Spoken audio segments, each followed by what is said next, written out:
Top 10 MLB Third Baseman 10 to 6, 2015 edition. Let's go. Before we begin, I'd like to take a moment to congratulate Aramis Ramirez on a happy retirement. He has done so much for this game of baseball, and he has been very, very fun to watch, and you have definitely entertained us from the edge of our seats, whether it be at Wrigley Field or PNC Park or really anywhere, even our TVs. We enjoyed watching you, and you're a very big part of this game.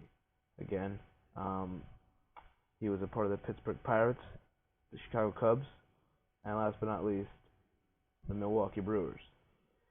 You see here, he was a three-time All-Star, a Silver Slugger Award winner, and an NL Hank Aaron Award winner.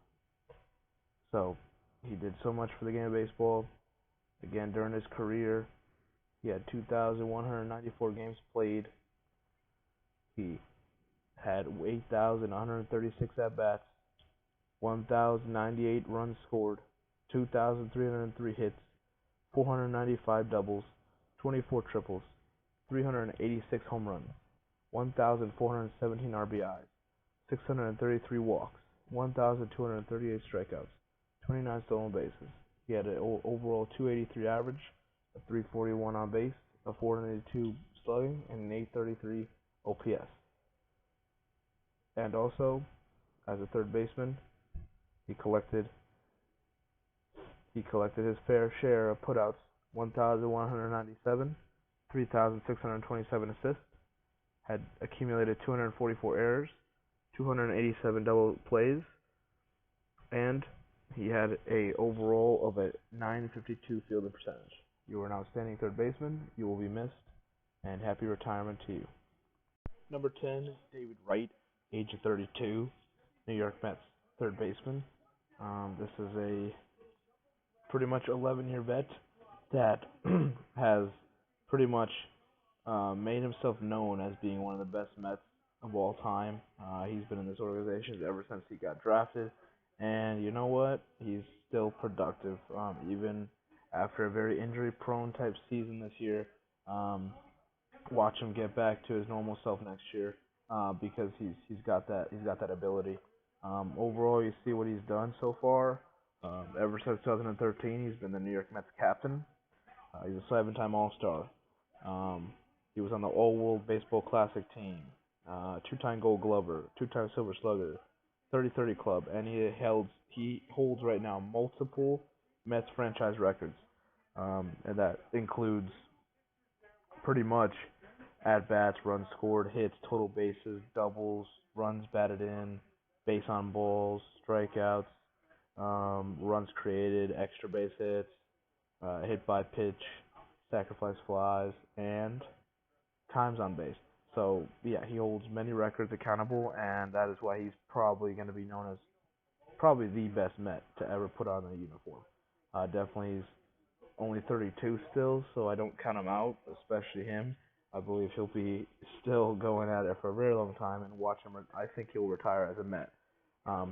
His contract status as of right now is 5 years, $86.25 million, so he won't be leaving anywhere till he's 37, and even then, he might have his final contract as a Met. Looking at it this year, he had 38 games played, 152 at-bats, 24 runs scored, 44 hits, 7 doubles, 5 home runs, 17 RBIs, 22 walks, 36 strikeouts, 2 stolen bases, 289 average, 379 on base, 434 slugging, and 813 OPS. From that, you're like, why would he even be on this list if he didn't really play many? Well, the impact he has on this club. First of all, they did really well without him there. They were able to win many games, and again, able to get all the way to the World Series. But I don't think they would have been to get to the World Series without a David Wright there. Looking at when he came back, he really sparked a lot. I mean, offensively, you saw him. He automatically had home runs. He was able to get hits in there. He was able to, get guys to score in position. So he was a big impact on them automatically. And looking at it defensively this year, 23 putouts, 55 assists, 4 errors, 2 double plays, and 951 fielding percentage. Again, he's always been that type of fielder there with a 950 around there. Hasn't been like, perfect, but he's definitely a good fielder. He's not gonna do um he's not gonna do much. He's a smart player, and David Wright, he's definitely deserving to be number 10. Number 9, Kyle Seager, age of 28, Seattle Mariners third baseman. Again, he has been so well, just such a great, entertaining baseball player to watch. I actually live in Washington, so I do see a lot of Mariners action. Not that I'm a Mariners fan. I'm a player fan, and looking at Kyle Seager, he's always been one of my favorite players to watch. Um, just that's how he just plays the game. It's really fun. It's really nice to see. Um, and again, like I said, right now he had this major contract of $100 million for 7 years. Now it's up to 6 years, $85.71 million. Not that big of a difference. He's still going to get paid a lot, rightfully so. Looking at it, what he's done, I mean, he's an all-star and a Gold Glover. Um, and really, no, he's excelled here in Seattle. He's been just an extremely good baseball player. He has the power, and he has the numbers, and he's definitely talented. And I mean, I feel like it runs in the family just because his younger brother Corey Seager is now a part of the Dodgers organization, shortstop wise. But yeah, no, Kyle Seager is a monster. He is awesome to watch. I really like watching him a lot. Again, 161 games played, 623 at bats, 85 runs scored, 166 hits, 37 doubles, 26 home runs, 74 RBIs, 54 walks, 98 strikeouts, 6 stolen bases, 266 average, 328 on base, 451 slugging, 779 OPS. Again, I will always know from Kyle Seager that he'll always have that 260 batting average range. He'll never really be a 300 batting average for the whole season type of guy. I know that. I know he does get his strikeouts. I think he limited a lot of strikeouts this year, though. He was able to not strike out as much. Um, he got walked a lot more, which is great. He was patient. And what I see is, even if he's really not a 300 batting average guy, he still gives you the offense, and he's durable. I mean, he plays almost every single game throughout his career. He missed only maybe 7, 8 games max in his career. So really, he's a very durable guy. I mean, looking at it this year, 94 putouts, 352 assists, 16 errors, 37 no plays, 965 fielding percentage. So he's also a really good defender. Has committed more errors though this year than last year, but still a committed defender, and he's committed to getting better every day. But he's a great player, and he definitely deserves of being on this list. Number 9. Number 8, Todd Frazier, age of 29.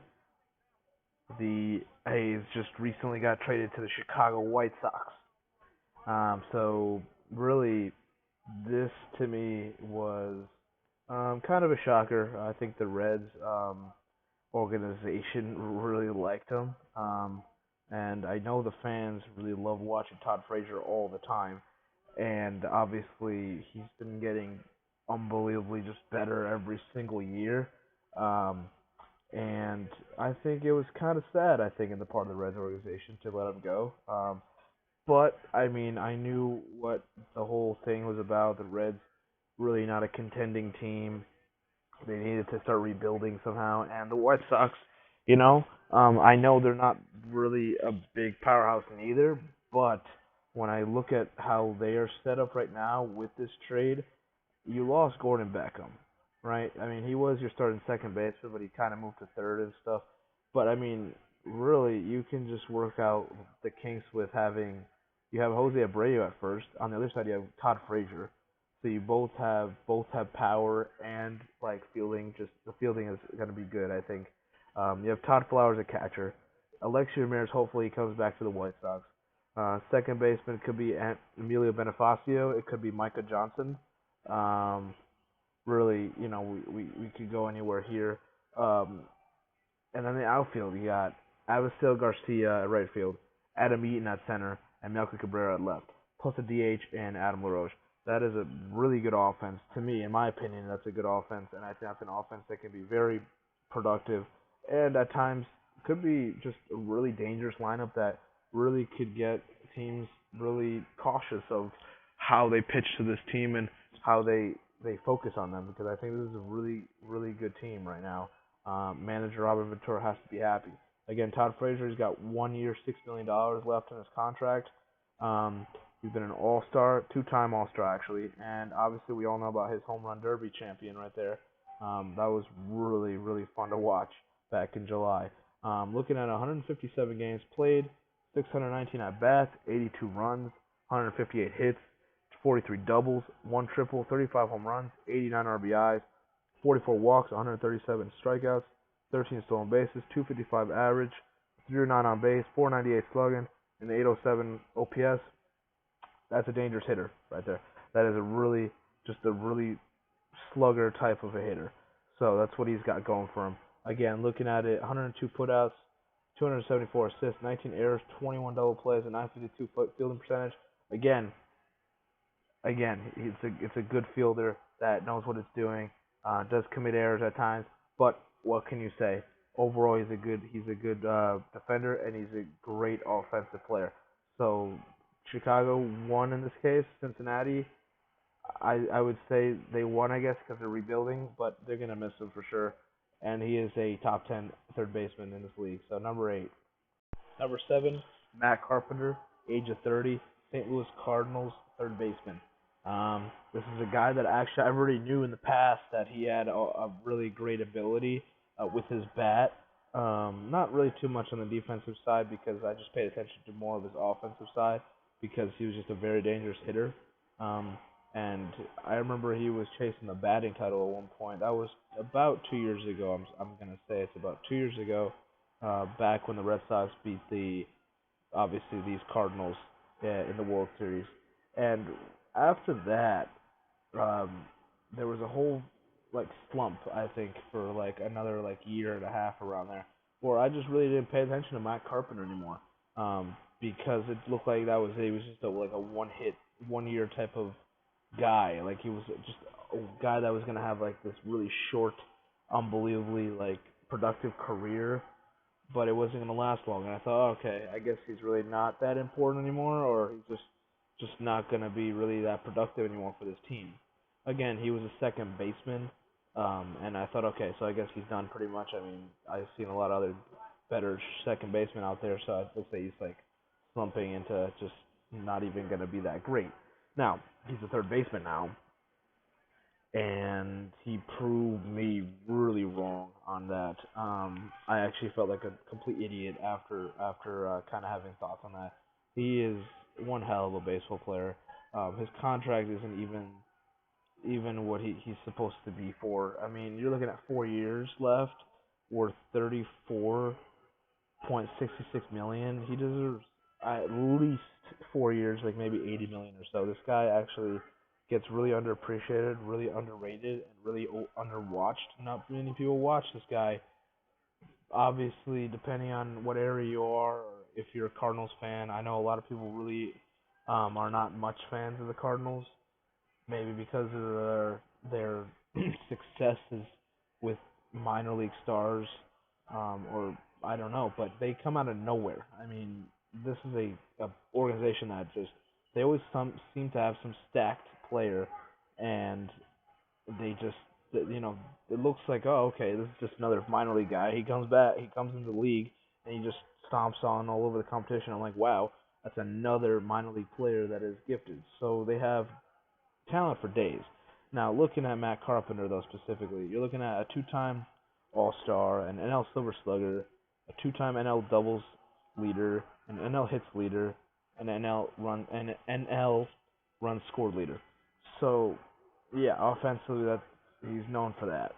Looking at it, though, this year, 154 games played, 574 at-bats, 101 runs scored, 156 hits, 44 doubles, 3 triples, 28 home runs, 84 RBIs, 81 walks, 151 strikeouts, 4 stolen bases, 272 average, 365 on base, 505 slugging, and an 870 OPS. Yeah, that is a dynamic offensive player. And then obviously you see his 2015 side of him, Third base wise, you're looking at 77 putouts, 234 assists, 14 errors, 25 double plays, and 957 fielding percentage. Again, that's what you see. He really does not get credit for his defensive play, and so I do see that now. He's a very good defender as well, and overall, he is an overall dangerous player, and he's a dangerous person to have in your team. And St. Louis, there's another thing where their lineup is just really good, and you don't seem to have any weakness really. Um, they've lost guys, but even with loss of a Jason Hayward or really John Lackey, they can still be contenders for the World Series. I don't doubt them ever. They're always been just a very great team overall, and they always seem to get minor league players for days. So I don't worry about the Cardinals, and this is just another Cardinal player that's on a top 10 list. So number 7. Number 6, Evan Longoria, age of 30, Tampa Bay Rays, third baseman.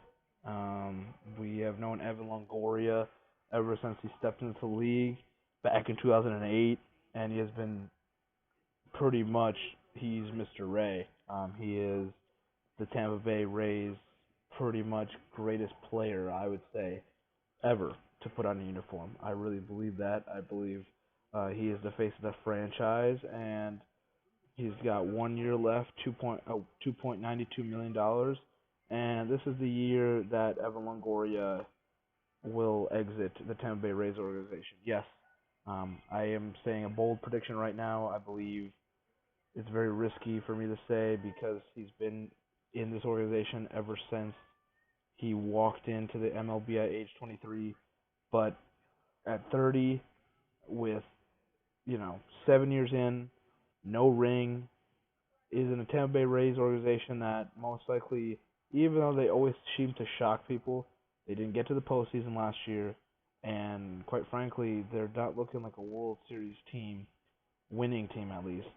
And I think it's time for Evan to move on and to try to find himself a new team that he knows has the the way of possibly building a championship team, because this is a guy that has been wanting a World Series ring. Like every other athlete, they always chase that dream. They play for a reason, that's to win.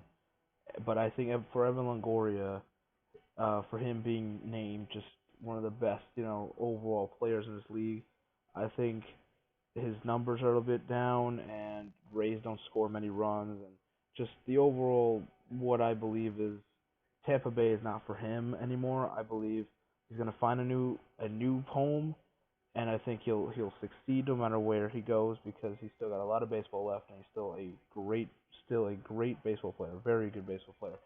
And I think Longoria, I think he's done after this year, unless the Tampa Bay Rays magically do win the World Series. I think Evan Longoria's last season as a Ray is this year, and then after this season, you'll see him, and pretty much will be chased by every single team. And I would love to see him win a World Series. Again, so far what he's been able to do is a lot actually. A three-time All-Star, AL Rookie of the Year, two-time Gold Glover, Silver Slugger, and he's the Tampa Bay Rays all-time career home run, RBI, and doubles leader. So you see of his stats in the record book. This year he had 160 games played, 604 at bats, 74 runs, 163 hits, 35 doubles, a triple, 21 home runs, 73 RBIs, 51 walks, 132 strikeouts, 3 stolen bases, 270 average, 328 on base, 435 slugging, 763 OPS. He can still do it with the bat, and he's still an offensive threat. And fielding wise, you're looking at 109 putouts, 259 assists, only 9 errors, 29 double plays, 976 field percentage. He's a great fielder. So teams that will need a third baseman, they're going to be looking for Evan Longoria come free agency next year and watch him be in a new location if the Rays don't magically win the World Series. If they do, I might have rephrased that wrong, my bad. If they magically won the World Series, possibly I could see Evan Longoria stay there for the rest of his career. If they don't, and they don't even reach the postseason, you won't be seeing him in a Tampa Bay Ray uniform ever again. I believe. Maybe during the end, who knows, but I think he's done. So, number 6, Evan Longoria.